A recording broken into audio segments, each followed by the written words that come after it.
স্টেডিয়ামে শেষ বাঁশি বাজতেই যে ছবি হার মানালো বিশ্বকাপের জয়কেও। মেটলাইফ স্টেডিয়ামে মেসি ও ইয়ামালের আলিঙ্গন ফুটবল ইতিহাসে এক নতুন অধ্যায়। বিশ্বকাপের ফলাফল ছড়িয়ে গেছে এই ছবি। মেটলাইফ স্টেডিয়ামের আলো তখনও নিভে যায়নি।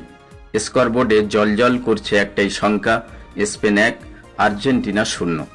90 মিনিটে গোলের দেখা না মিললেও অতিরিক্ত সময়ের 106 মিনিটে ফেরান তোরেসের ডান পায়ের দুরন্ত শটে বল আর্জেন্টিনার জালে জড়িয়ে যায়।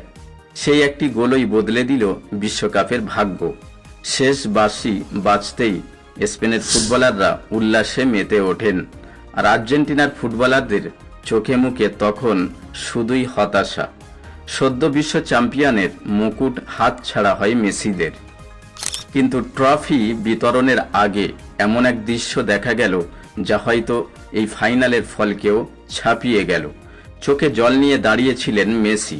ঠিক সেই সময় স্পেনের তরুণ নায়ক লামিন ইয়ামাল এগিয়ে এসে তাকে জড়িয়ে ধরেন।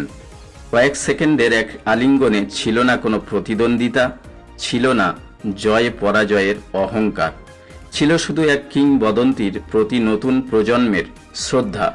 মুহূর্তের মধ্যেই সেই ছবি ছড়িয়ে পড়ে গোটা বিশ্বে।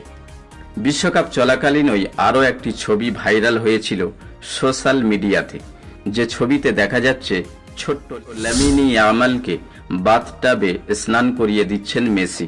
মুহূর্তটি 2007 সালের। সে সময় ইউনিসেফ স্পেনের দুস্থ পরিবারের শিশুদের নিয়ে একটি বিশেষ ফটোশ্যুট ও সচেতনমূলক ক্যাম্পেইনের আয়োজন করেছিল, যেখানে বার্সেলোনার বেশ কয়েকজন ফুটবলার অংশ নেন। সেই আয়োজনেই তোলা হয়েছিল এই বিরল ছবিটি, যেখানে তরুণ মেসি ও শিশু ইয়ামালকে একই ফ্রেমে দেখা গিয়েছিল। দুটি ছবি, মাঝখানে 19 বছরের ব্যবধান। প্রথম ছবিতে মেসির কোলে ভবিষ্যৎ, দ্বিতীয় ছবিতে সেই ভবিষ্যতই কাঁধে মাথা দিয়ে সম্মান জানাচ্ছে কিংবদন্তিকে।